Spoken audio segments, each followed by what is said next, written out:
di nuyu sénégalais yi ñuy seetaan ak àdduna bi yëpp donc di dellu si waat comme nu mu ko may mun a waxee si suñu jaar-jaar péripéties yi ñu jot a jaar pour mën a déposer le dossier de candidature de Ousmane Sonko au Conseil constitutionnel. yaakaar naa ne lu ci ëpp yéen journalistes yi xam ngeen ko suivre ngeen ko parce que jël ngeen ñu plusieurs fois en direct donc di confirmer rek yaakaar naa ne xibaar boobu déjà jot ngeen ko que ni Ousmane Sonko comme yeneen candidats yi déposé na dossier am au niveau du Conseil constitutionnel donc avec pièces yëpp yu ko war naa ci dellu si waat pour gën ko leeral donc effectivement ñu koy tàmbalee depuis le 29 septembre le 29 septembre mooy ba ñu jour bu ñu commencé joxe fiche parrainage donc ñu présenté wu comme candidat à la candidature yëpp ak seen mandataire moi en tant que mandataire Ousmane Sonko au niveau de la DGE pour retirer fiche de parrainage donc xam ngeen lu ñu tontu ñu bañal ñu ko nañu Ousmane Sonko nekkul ci liste électorale bi donc mënuñu ko jox fiche de parrainage te loo xam ne suñuy fàttaliku nanguloon nañ ko président Khalifa Sall nanguloon nañ ko président Karim Wade en 2019 mais en 2023 ñu bañal ko Ousmane Sonko et ñoom tamit arrêté ministère de l'intérieur ba nga xam ne moom mooy fixer modèle collecte fiche de parrainage yi nga xam ne génn na depuis le 27 septembre moom waxoon na ni le fait que ñu jox la fiche de parrainage neewul ni yow dañ la reconnaître statut candidat à la candidature donc loolu rek waroon na jeexal yaakaar naa ni mbir mi foofu le 29 septembre ñu jox ñu suñu fiche de parrainage comme tous les candidats à la candidature parce que le fait de le remettre fiche de parrainage joxu la benn statut joxu la benn faveur donc mais ñoom dafa bokkoon seen stratégie pour tere ñu déposer suñu dossier au niveau du Conseil constitutionnel donc ay lu ñuy woowee ci tubaab ay manœuvres dilatoires buñ ci jógee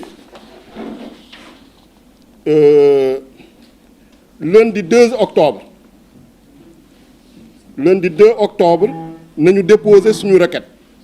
parce que buñ ñu bañee jox fiche de parrainage dañu dem saisir Cour suprême ci benn référé liberté saisir également tribunal d'instance bu Ziguinchor nga xam ne Ousmane Sonko ci liste boobu la bindu pour mu annuler radiation boobu nga xam ne moom la ñu jëloon ci ay tappale ak ay caaxaan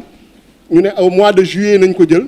ministre de la justice transmettre ko ministre de l'intérieur à l'époque pour radier Ousmane Sonko ci liste électorale yi tey ñu bañ ko notifier te loolu yëpp moo ngi laloon ci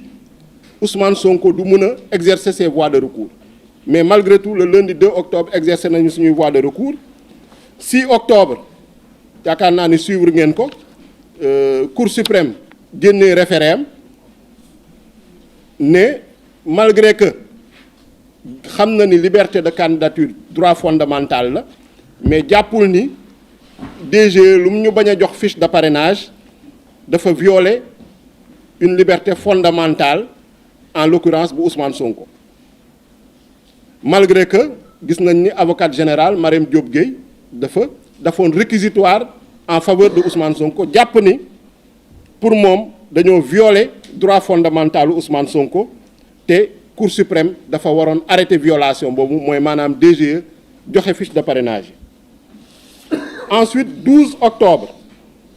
boobu yaakaar naa ni mooy ordonnance su juge Sabassy Faye bu mu jël Ziguinchor du mu ci dellu si waat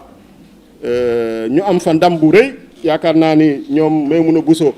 buñ damoon nañ fa représenté fa leader yi ñoom Dame Mbodj janteeg ñoo ñëpp ñëw nañ ci vraiment dans les détails et gis nañu tentative d'intimidation yeeg xoqatal ñuy def ci juge bi ba mujj kuréelu magistrat yi sax union des magistrats dafa génnee communiqué di ŋàññ taxawaayu ak vraiment agence judiciaire de l'État nu mu taxawee ci dossier boobu di manquer de respect aux juges et à la justice décision boobu ñun ñu ko notifié le 17 octobre buñ ñu ko notifié dès le 19 octobre maag benn huissier maître Wayne Dieng ma koy nuyu bu baax di rendre hommage aussi aux huissiers nga xam ne seen liggéey nañuy def, mais gis nañ ni malheureusement ci dossier bi dañ leen teg ay jafe-jafe yu bëri yoo xam ne gàllankoor na seen liggéey malgré que loi bi moo leen ko may ay textes réglementaires ñoo leen ko may ñuy ay officiers ministériels, mais dañ leen manqué de respect de manière notoire. Donc ñu présenté wu au niveau de la DGE pour signifier leen ordonnance su juge Sabassy Faye te ñoom jotoon nañu notification bi. Également signifier ko direction de l'automatisation des fichiers pour ñu delloo Ousmane Sonko ci liste électorale yi comme ni ko Sabassy Faye waxee, mais ñu gis ni boobu nañu commencé bloqué ci bunt bi bañ ñoo dugg bañ ñu dugg DGE bañ ñu yegg daaf, malgré que on avait la décision de justice avec nous. tàyyiwuñu parce que jour boobu luñ ñu wax ñu ne ñu tey Thiendella Fall nee na moom mënul recevoir kenn tey, loolu la ñu policiers yi wax. ñu dellu si waat le lendemain le 20 octobre ñu dellu si waat à la DGE et à la DAF boobu tam ñu tegalaat ñu beneen dispositif commissaire u Médina bi bu ñu naan Abdou Aziz Sarr ñu téye ñu fa lu yàgg pendant des heures ba pare ñëw nañu mënuñ ñoo bàyyi ñu dugg ci benn service public ba nga xam ne jour ouvrable la ay horaire d'ouverture ñu présenté wu fa ñun en tant que citoyen en tant que mandataire ma ànd ak huissier donc mais ñu bloqué ñu ci bunt bi. Donc yaakaar naa ni loolu yëpp suivre ngeen ko en direct te ñun lu ñu fa indi woon rek mooy signifier leen ordonnance juge bi nga xam ne juge Sabassy Faye notifié woon na leen ko ba pare depuis le 17 octobre ñoom nag ñu def seen liggéey réintégrer Ousmane Sonko ci fichier électoral bi DGE jox ñu fiche de parrainage, mais gis nañ ni dañoo bañ ba tëdd suuf bañ a appliquer loi bi daf lu ñuy naan du banditisme administratif. Ce jour boobu même Thiendella Fall directeur général des élections génnee benn communiqué naan ni moom amagul décision définitive moo tax joxul Ousmane Sonko ay fiche de parrainage am parce que état dafa fas yéene daf recours te ñëpp xam nañ ni code électoral lu mu ci wax article 47 alinéa 4 mooy décision yi dañ ko war a appliquer immédiatement yaakaar naa loolu ñëpp xam nañ ko Sénégal léegi. Loi organique Cour suprême lu mu wax mooy ni recours pourvoi de cassation contre type décision ordonnance yooyu. Ces recours-là ne sont pas suspensifs soo demee ci article 36 ak article 74 loi organique Cour suprême leeral na ko mais ñu continuer ñun dans la légalité ñu saisir kuréel bu ñuy naan commission électorale nationale autonome ñoo ngi ko saisir le 22 octobre saisir ko pour mu jox ndigal DGE jox ñu fiche de parrainage yi parce que Sénat am na rôle supervision lépp luy processus électoral te képp koo xam ne autorité la wala muy parti politique wala muy administration nga xam ne ñoo ngi yëngu ci processus électoral bi Sénat moo leen féete kaw te am na pouvoir di leen jox ay ndigal. Sénat bu mu joxee ndigalam DGE ñëpp gis nañu DGE vraiment kii bu mu taxawaay bu mu ci am DGE bañ le 31 octobre 2023 le Sénat jox injonction DGE mais DGE continuer ci refus am continuer ci tappaleem ak jaay doole te loolu yëpp tamit ñu koy wax DGE ñu ngi ci lënkaloo ak ministère de l'intérieur ministre de l'intérieur nga xam ne mooy Sidiki Kaba nga xam ne moom mooy seen kilifa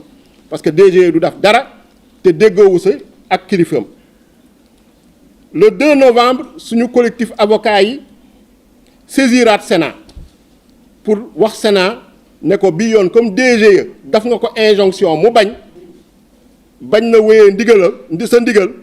léegi da ngay substituer wu maanaam lu DGE waroon def yow mën nga ko def parce que loi électorale bi may na la ko loi bu créé Sénat may na la ko loolu buñ ko defee jébbal ko Doudou Ndir le 3 novembre 2023 le président Macky Sall jël benn décret ba nga xam ne décret bi teguwul si yoon remplacer 12 membres de la Sénat yëpp te loolu moo ngi juste après bu ñu saisiré Sénat ne ko yow lu DG waroon def jox ñu fiche de parrainage yow mën nga ko def donc Sénat jëlal say responsabilités donc ñu dàq waa Sénat yëpp le vendredi 3 novembre par décret présidentiel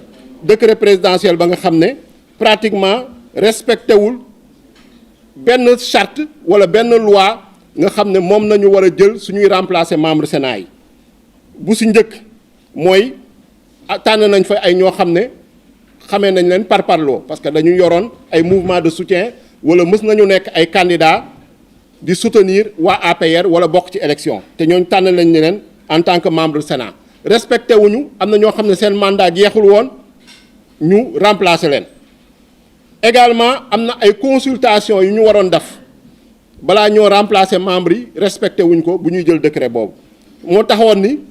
acteurs yëpp nga xam ne ñoo ngi ci processus électoral yi partis politiques yi candidats yi ak organisation de la société civile laajoon Macky Sall retirer décret boobu mais ba léegi décret boobu kenn retiré wu ko malgré tout am na benn recours en excès de pouvoir ba nga xam ne déposé nañ ko sur l'initiative de Ndiaga Sylla ñun ñëpp ñu jàpp ci pour que ñu annuler décret boobu. Ensuite si biir novembre mois de novembre 2023 boobu le 6 et le 7 novembre ñun ñu dem Sénat parce que dañu jàpp ni administration continuité la malgré que jël nañu décret remplacer leen mais jàppoon nañu en tant que équipe bu bees bi ñëwul toog équipe ba fa newoon nga xam ne Doudou Ndir mooy président ba mënoon na jël ay dogal pour satisfaire suñu demande donc dem nañu Sénat à 2 reprises le 6 et le 7 novembre mais malheureusement ñoom itam ñu jaay leen doole tegal leen fa ay policiers empêché ñu accès bi finalement buñ ñu recevoir Doudou Ndir moom lu mu wax ne mënul def dara tant que équipe bu bees bi toogul donc suñu requête au niveau de la Sénat jamono jooju foofu la yemoon ñu nekk ci procédure yi parce que ñoom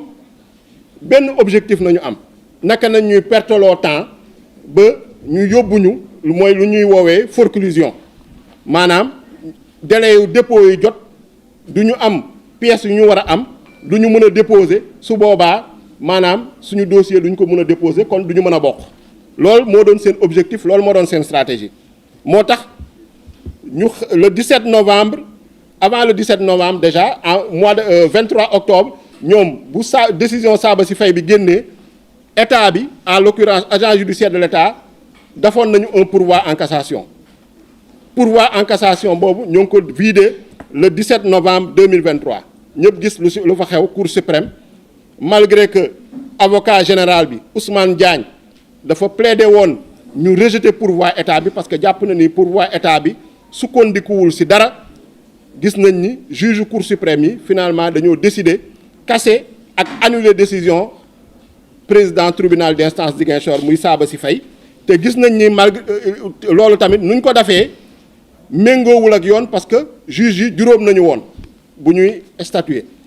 mais bu ñuy ñëw rendre décision ñeent nañu woon parce que dafa am ci juge yi kenn ku ci beñoon ne moom mënul endosser décision boobu parce que gis na ni décision boobu méngoowul ak jurisprudence cour suprême lu mu doon àtte le 30 novembre donc décision wu cour suprême boobu le 17 novembre dafa casser annuler décision wu Ziguinchor bi ba pare renvoyer ko au tribunal d'instance de Dakar mooy maanaam dañu delluwaat ci situation bu ñu nekk avant décision Ziguinchor bi donc le 30 novembre ñun ñu continuer suñuy procédure pour constituer dossier de candidature Ousmane Sonko mooy ba ñu demee caisse de dépôt et consignation déposer suñu chèque 30 millions nga xam ne mooy représenter montant caution bi bañ fa yeggee également yaakaar naa ni préciser woon nañ leen ko ñu dalal ñu vraiment avec un très bon accueil servir ñu fa café ñu waxtaan ak ñun ñu jox leen suñu chèque ñu dem vérifier chèque bi vérifier également kayit yu ñu war a vérifier en tant que mandataire ne candidat bu ñu présenté benn coalition de partis politiques légalement constituée moo ko investir loolu yëpp ñu leeral leen ko ñu soog ñu jox suñu quittance bu ñu génnee yaakaar naa ni presse baa ngi fa woon ñu def benn un point de presse avec journalistes yu fa nee woon en l'occurrence le directeur de la communication et du marketing de la caisse de dépôt et de consignation moo ñu accompagné woon sax bu ñu génn mun nañu bonne chance man ba ma sama ginnaaw laa yëgee ni waa caisse de dépôt et consignation de lu ñu defoon nee nañ dellu nañ ci ba nee na yónni nañ le huissier boo xam ne retourné na la chèque bi te jamono ji mooy wax ak yéen gisuma huissier gisuma chèque donc nga xam ne loolu xaw na doy waar te man lendemain bi laa voyagé parce que dama amoon mission assemblée nationale pour COP 28 dem Dubaï du 1er au 8 décembre nekkuma fi woon donc xamuma huissier boobu fan la ma gisee ak fan la jaar mais lu leer ba leer ñun loo xam ne parce que ñoom seen déclaration dañu ne si jour bi même bu ñu joxee quittance dañu ne duñ ñu jox attestation dès le 4 décembre ñu yebal suñu huissier maître Waynde Dieng pour mu dem interpeller le directeur général de la caisse de dépôt et de consignation moo xam ne mooy Cheikh Issa Sall xam ne ñëpp xam nañ ko APR la bokk mu interpeller ko si lu mu wax ni du joxe attestation bi jaabante na fa le 4 gisu ko muy le 5 mu delluwaat fa gisu ko le 6 mu delluwaat fa mënu kaa gis te chaque fois ay lay nañ koy kii dugg na fii jaar na fële ñëwagul dafa nekk réunion le 8 mu demaat fa la semaine du 4 au 8 dem na fa 4 fois pour interpeller Cheikh Issa Sall bu mu ko mënul gis nag xam ne kii nag refus recevoir huissier bi la mu defal ko procès verbal de constat interpellatif directeur général caisse de dépôt et consignation ne kii bëggul joxe attestation bi te ñoom ñoo doon ne dañ may wër pour delloo ma sama chèque ñoom ñu yónnee leen huissier ñemewuñu recevoir huissier bi ba lu ñu doon wax ñu dëggal ko huissier bi enregistré ko donc huissier bi dafa leen procès verbal constat interpellatif décision Ziguinchor bi cour de suprême mu ngi ko annulé da ko delloo tribunal d'instance de Ziguinchor de Dakar loolu 14 décembre 2023 yaakaar naa ni yéen ñëpp suivre ngeen ko foofu tam ñu amaat fa ndam bu rëy ordonnance président tribunal d'instance hors classe de Dakar nga xam ne honorable juge Ousmane Racine Thion annulé waat radiation Ousmane Sonko joxe waat ndigal ñu delloo waat Ousmane Sonko ci liste électorale bi yaakaar naa ni yéen ñëpp suivre ngeen décision boobu nga xam ne c'est une décision qui doit être immédiatement appliquée selon l'article 47 alinéa 4 du code électoral article 36 ak 74 loi organique portant création de la Cour suprême 18 décembre 2023 juge bi notifié ordonnance bi parti yëpp notifié ko ministre de l'intérieur notifié ko DG notifié ko DAF notifié ko ñëpp ak avocat yi mais malgré tout le 19 et le 20 décembre ñu delluwaat DG ñu delluwaat DAF delluwaat caisse de dépôt et consignation service yooyu yëpp bloqué ñu ci bunt bi bañ ñoo recevoir teg ay alkaati yu takku pour ne ñii bu ñu leen bàyyi ñu dugg mooy man en tant que mandataire ma ànd seeg sama avocat maître Ciré Clédor Ly ak l'huissier de justice maître Guillaume Sagna te ñun lu ñu taxawoon a jóg mooy comme nu ñu defoon ci procès bu njëkk bi décision bu njëkk bi signifier leen décision bi ba pare ne leen lu ngeen war a def maanaam yow DGE da ngaa war a joxe fiche de parrainage puisque décision am na da nga ko war a appliquer immédiatement joxel fiche de parrainage mais mënuñoo gis kendee la Fall daaf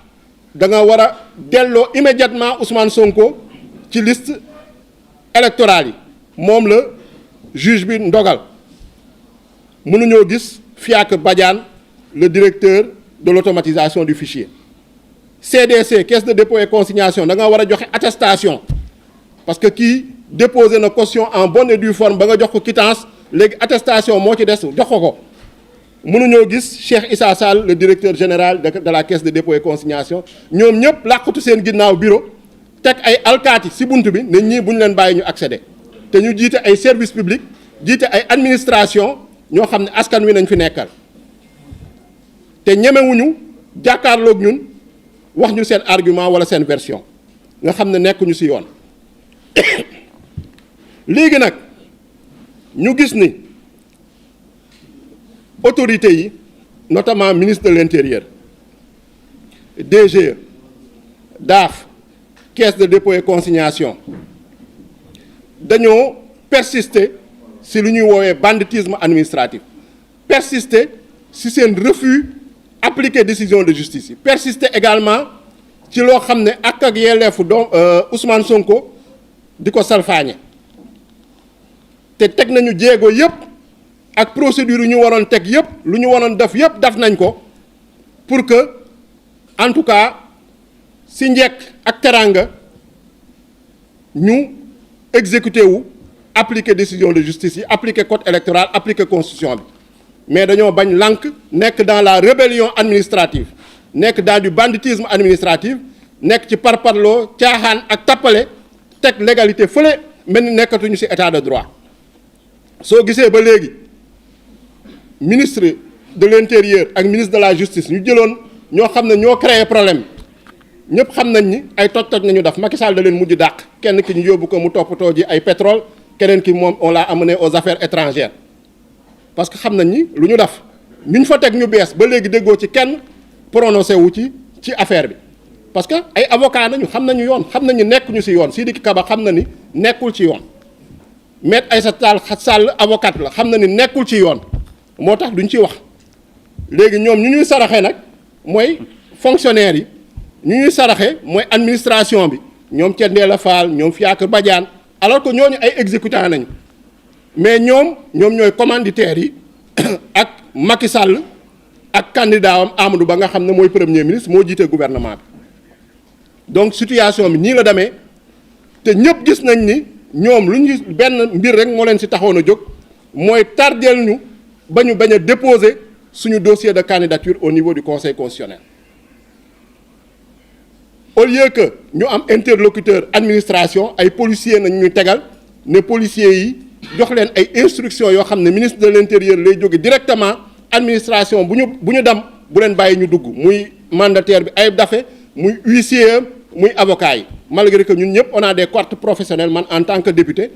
huissier bi en tant que officier ministériel avocat bi également yoo xam ne dafa war a accéder à tous les services publics mais malheureusement pour ñoom lu ñu doon viser comme objectif mooy maanaam bañ ñu déposer loolu mujjiwul antu parce que suñu dossier déposé nañ ko en bonne et due forme au conseil constitutionnel te mun naa leen yëgal ni Ousmane Sonko déposé na son dossier en bonne et due forme au conseil constitutionnel te mun naa leen yëgal ni Ousmane Sonko sax moo njëkk a déposé Ousmane Sonko moo njëkk a déposé au conseil constitutionnel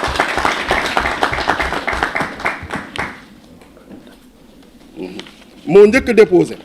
donc récépissé de dépôt baa ngi nii récépissé de dépôt de déclaration de candidature yaakaar naa ni leer na ensuite convocation suñu convocation pour tirage au sort le 28 décembre mu ngi nii donc je pense que loolu leer na nañ parce que pièce yëpp yoo xam ne parce que dossier bi déclaration de candidature la déclaration de candidature yoo xam ne article L57 article L121 L122 du code électoral ñooy wax pièces yu ko accompagner 9 pièces yu ko accompagner yëpp motal nañ ko déposer ko ànd seeg suñu parrainage suñuy également attestation yoo xam ne war nañ ci ànd ak preuve yëpp yoo xam ne depuis le 29 septembre 2023 nga xam ne huissier constaté na ko mooy wane ni ñun lu ñu waroon daf yëpp pour jot ci yenn pièces yi daf nañ ko mais dafa am ñoo xam ne ñoo nekk dans du banditisme administratif ay hauts fonctionnaires ñoo xam ne administration nañ leen jox mais ñu yaakaar ni seen moomeel la ñu def lu leen neex te yaakaar naa ni loolu conseil constitutionnel ci jurisprudence am en 98 am na jurisprudence bu ñu naan Insa Sangaré leeral na ko nee na am na loo xam ne responsabilité administration ci ak yelleefu citoyen moom mu def lépp loo xam ne waru garam la pour jot si su ko xasee ba def ba prouver ko kenn mënu ko reprocher loo xam ne moom mooy banditisme administration wala carence administration leeral na ko également ci décision yu bëri yoo xam ne ñun en tant que groupe parlementaire Yewwi Askan Wi ñoo ngi koy déposer au niveau du conseil constitutionnel bu si mujj mooy le 14 décembre 2023 décision ba nga xam ne dañ ko recours ba xam ne dañ ko déposé woon contre la loi de finances mu wax ban valeur la jox constat wu huissier yi pour mun a prouver loo xam ne administration moo ko waroon def te dafu ko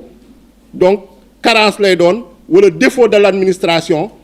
donc wala déni de droit de l'administration donc am na loo xam ne kenn mënuñ ko reprocher citoyen donc loolu daal en tout cas laa bëggoon tënk ci wolof leeral ko sénégalais yi wax ni léegi lu ci des mooy conseil constitutionnel dire le droit ci dossier de candidature Ousmane Sonko ak yeneen dossier de candidature parce que dafa am ñoo xam ne mooy ministère de l'Intérieur à travers ses services DG ak DAF mooy la caisse de dépôt et de consignation ñoo xam ne ñoom dafa mel ni dañoo jël usurper les prérogatives du conseil constitutionnel ne ñoom dañu bëgg a def seen bopp juge de la recevabilité des candidatures te DG loolu du rôle am DAF loolu du rôle am ministère de l'Intérieur loolu du rôle am caisse de dépôt et consignation loolu du seen rôle ñoom dañ leen jox juste délégation de pouvoir code électoral moo leen ko jox c'est foofu nañu waroon yépp bañ a jalgati code électoral bi pour en tout cas de la politique politicienne parce que lenn rek nañu ragal mooy Ousmane Sonko bokk te xam nañu si Ousmane Sonko su bokkee à midi seen candidat Amadou Ba mbir bi fa lay yem deuxième tour sax du fa yegg premier tour lay jeex donc loolu daal nañu bëggoon leeral sénégalais yi di gërëm ñëpp di sant ñëpp donc merci.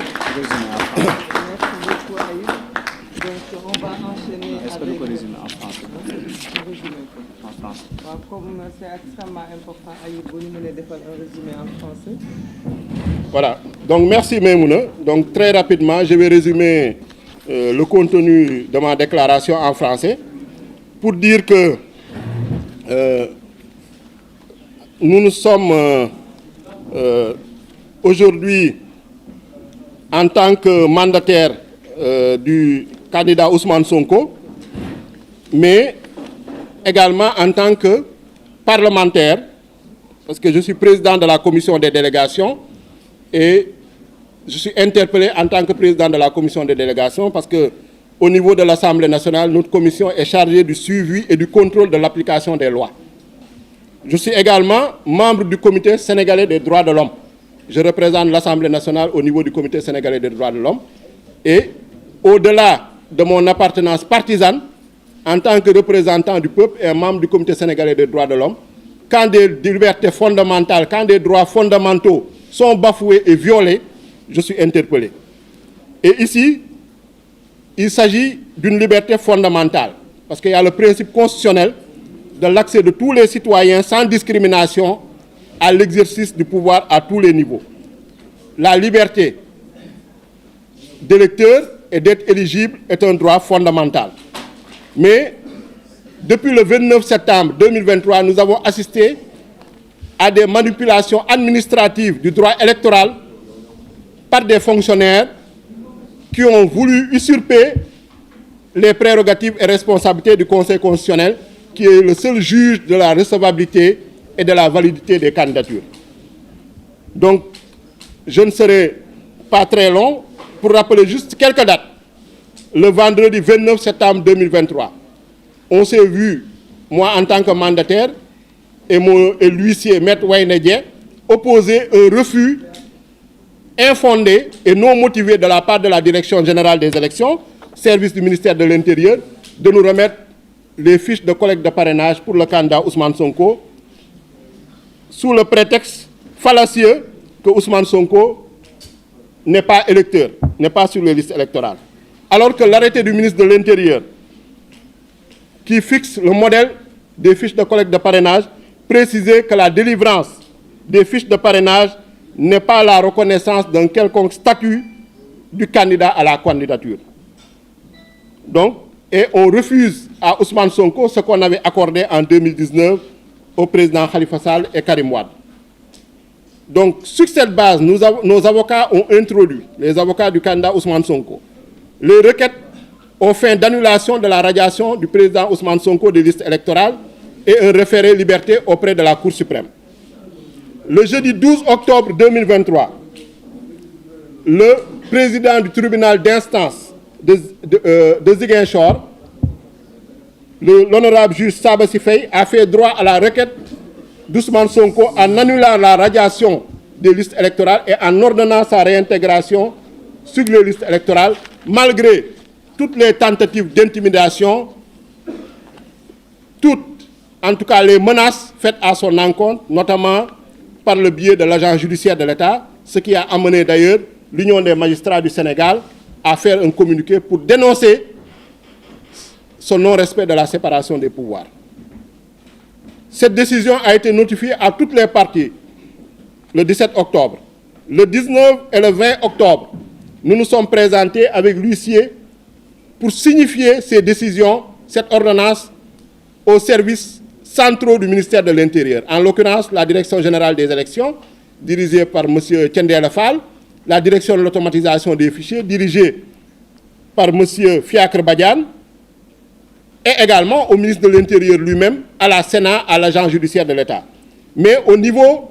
de la Direction générale des élections et de la DAF, on nous a opposé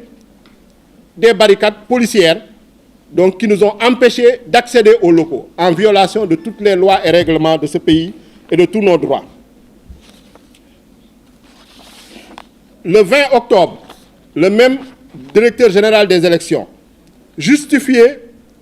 cette rébellion, ce non-respect des décisions de justice, par le fait qu'il n'y avait pas de décision définitive et que l'État du Sénégal avait décidé d'exercer les voies de recours qui s'offrent à lui, ce qui est une violation flagrante de l'article 47 alinéa 4 du Code électoral et de la loi organique portant création de la Cour suprême qui limite les recours qui sont suspensifs et les recours en matière d'inscription sur les listes électorales, notamment les pourvois en cassation, ne font pas partie de ces types de recours. Le 22 octobre, le collectif des avocats d'Ousmane Sonko a saisi la Commission électorale nationale autonome pour demander de faire injonction à la DGE de nous remettre nos fiches de parrainage. Le 31 octobre, la DGE a persisté dans son refus et sa rébellion en refusant de se soumettre à l'injonction de la Sénat. Donc la Sénat avait invité la DGE à prendre en relation avec tout service concerné du ministère chargé des élections les mesures nécessaires pour faire tenir à la disposition du mandataire de M. Ousmane Sonko, et ce, dans les meilleurs délais, la fiche de parrainage, la clé USB, ainsi que tout autre outil de collecte prévu par la loi. Donc la DGE a persisté dans son refus, ainsi que les services du ministère de l'Intérieur. Donc le 2 novembre, le collectif des avocats a saisi encore la Commission électorale nationale autonome pour lui demander d'enjoindre à la DAF de réintégrer immédiatement et sans délai Ousmane Sonko sur les listes électorales, de dessaisir la DGE et de se substituer à elle en délivrant directement les fiches de parrainage à Ousmane Sonko et d'informer à toute fin utile le Conseil constitutionnel sur la discrimination que subit Ousmane Sonko, qui aura moins de temps de collecte de parrainage que les autres candidats du fait des obstructions illégales de la Direction générale des élections. Et à notre grande surprise, après cette demande, requête du 2 novembre, le vendredi 3 novembre, le président Macky Sall a pris un décret remplaçant tous les 12 membres de la Commission électorale nationale autonome, en violation de la loi portant création de la Sénat et du protocole additionnel de la CEDEAO sur la démocratie et la bonne gouvernance, qui dit qu'on ne peut pas réformer substantiellement le dispositif électoral dans les 6 mois précédant les élections sans le consentement d'une large majorité des acteurs politiques. Donc cette violation a été dénoncée par le collectif des organisations de la société civile qui a demandé le retrait de ce décret pour non-respect du principe des consultations des corps constitués, le choix de personnalité, le non-respect du principe du choix de personnalité indépendant, neutre et impartial, et le non-respect du mandat de 6 ans et renouvelable par tiers tous les 3 ans. Donc un recours en annulation est présentement déposé contre ce décret par les candidats, les organisations de la société civile et des partis politiques de l'opposition. Le 6 et le 7 novembre, nous sommes allés à la Sénat pour rencontrer le président Doudou Ndir et lui demander de prendre ses responsabilités. Parce que nous avons jugé à l'époque que l'administration est une continuité. En attendant la mise en place de la nouvelle équipe, il fallait que l'équipe, en tout cas, qui gère les affaires courantes, prenne ses responsabilités. Malheureusement, le 8 novembre, le président de la Sénat a répondu qu'il ne pouvait rien faire puisqu'il ne se considérait plus comme président de la Sénat et qu'il fallait attendre que la nouvelle équipe soit installée. Nous avons pris, malgré tout, notre mal en patience. Le 17 novembre, il y a eu l'arrêt de la Cour suprême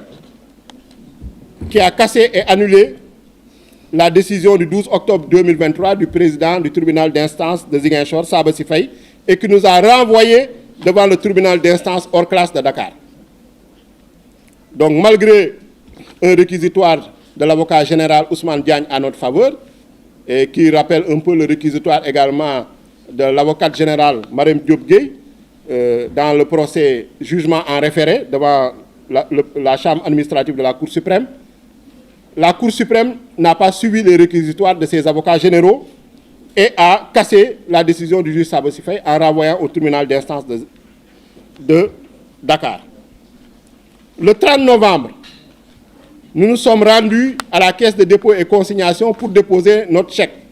représentant le montant de la caution de 30 millions du candidat Ousmane Sonko. Nous avons été reçus avec tous les honneurs par les services de la Caisse de dépôt et consignation qui ont vérifié nos documents et nous ont, après avoir encaissé le chèque, remis une quittance.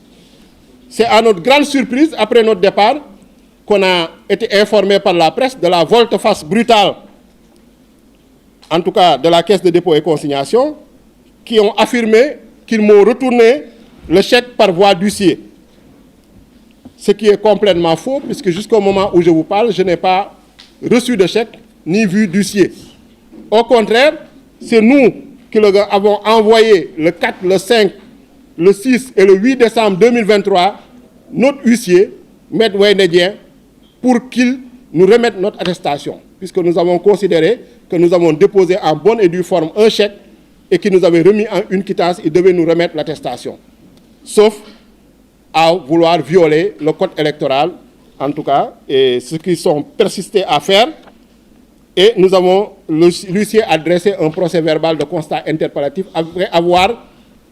constaté que le DG, Cheikh Issa Sall, jouait à cache-cache avec lui pendant une semaine. Le 14 décembre 2023, nous avons obtenu une nouvelle victoire judiciaire avec l'ordonnance du président du tribunal d'instance hors classe de Dakar, Ousmane Racine Thion, qui a annulé à nouveau la radiation de Ousmane Sonko, qui ne tenait sur rien du tout, et a ordonné sa réintégration immédiate dans la liste électorale. Il a notifié cette décision le 18 décembre 2023 à toutes les parties, et nous, le 19 et le 20 décembre, on s'est rendus dans les différentes administrations, au niveau du ministère de l'Intérieur, au niveau de la DGE, au niveau de la DAF, au niveau de la Caisse de dépôt et consignation, au niveau de la Commission électorale nationale autonome, pour leur signifier cette décision et leur demander de prendre sans délai les actes qu'il fallait, c'est-à-dire pour la DGE de remettre les fiches de parrainage, pour la DAF de réintégrer Ousmane Sonko dans les listes électorales, pour le ministère de l'Intérieur d'ordonner à ses services d'exécuter la décision de justice, pour la Commission électorale nationale autonome qui avait déjà servi une injonction à la DGE et à qui on avait transmis une requête pour se substituer, de prendre également ses responsabilités. Donc, mais nous avons constaté au niveau des services du ministère de l'Intérieur et de la Caisse de dépôt et des consignations qu'ils persistaient dans le banditisme administratif, les voies de fait, la forfaiture, ce qui sont des délits qui sont réprimés et punis par le Code pénal à l'article 106. Et d'ailleurs, je vous rappelle qu'on avait même servi une citation directe à l'époque au directeur général des élections, qu'il avait refusé, en tout cas il s'était dérobé, comme à son habitude, en refusant de recevoir cette citation directe-là, puisqu'ils savent, eux tous, que ce soit le ministre de l'Intérieur, qui est un avocat, que ce soit le ministre de la Justice, la garde des Sceaux, qui est également une avocate, que leurs prédécesseurs ont commis de graves bourdes en radiant Ousmane Sonko des listes électorales, en refusant de lui remettre les fiches de parrainage. Donc, sur la contumace, tout le monde sait maintenant que, malgré que le fait que Ismaïla Madior Fall soit un brillant constitutionnaliste, mais comme on dit, tout ce qui brille n'est pas de l'or, il est un piètre juriste en matière pénale. Il s'est complètement gouré. Donc, ce sont eux qui sont en train de supporter les inconséquences et les incohérences de leurs prédécesseurs. Et ils refusent même de se prononcer, mais malgré tout, ce sont eux qui donnent les directives à ces hauts fonctionnaires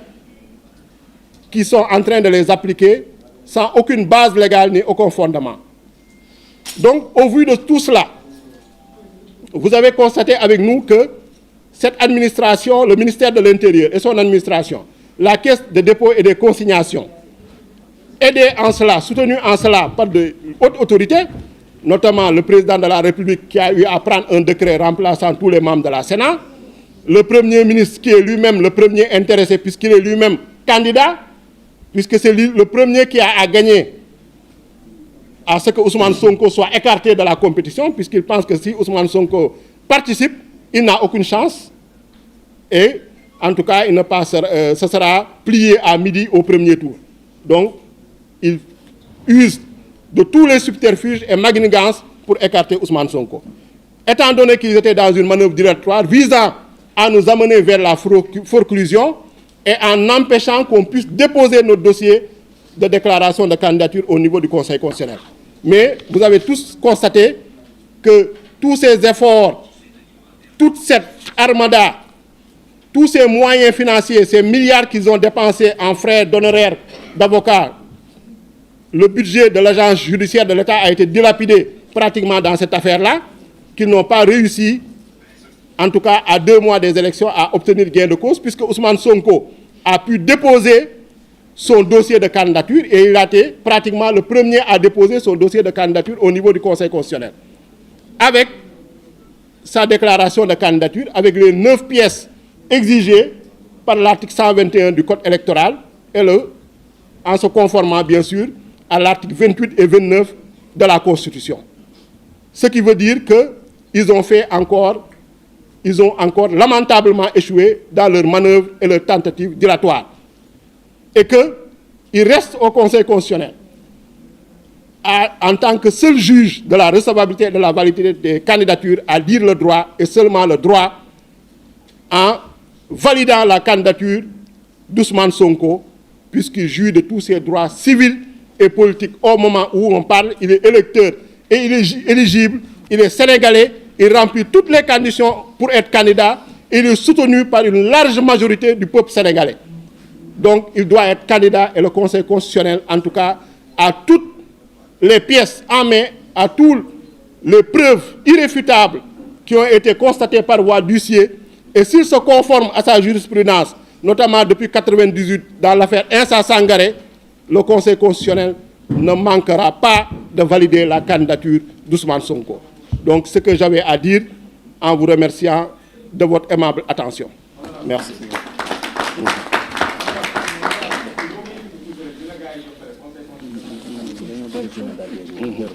Voilà, donc non, en tout cas, on pourra communiquer ces pièces après. Mais l'essentiel, c'est que ce qui est sûr et ce qui est constant, on a notre récépissé de dépôt de déclaration avec nos différentes pièces. On est convoqué également au tirage au sort, comme tous les candidats, pour,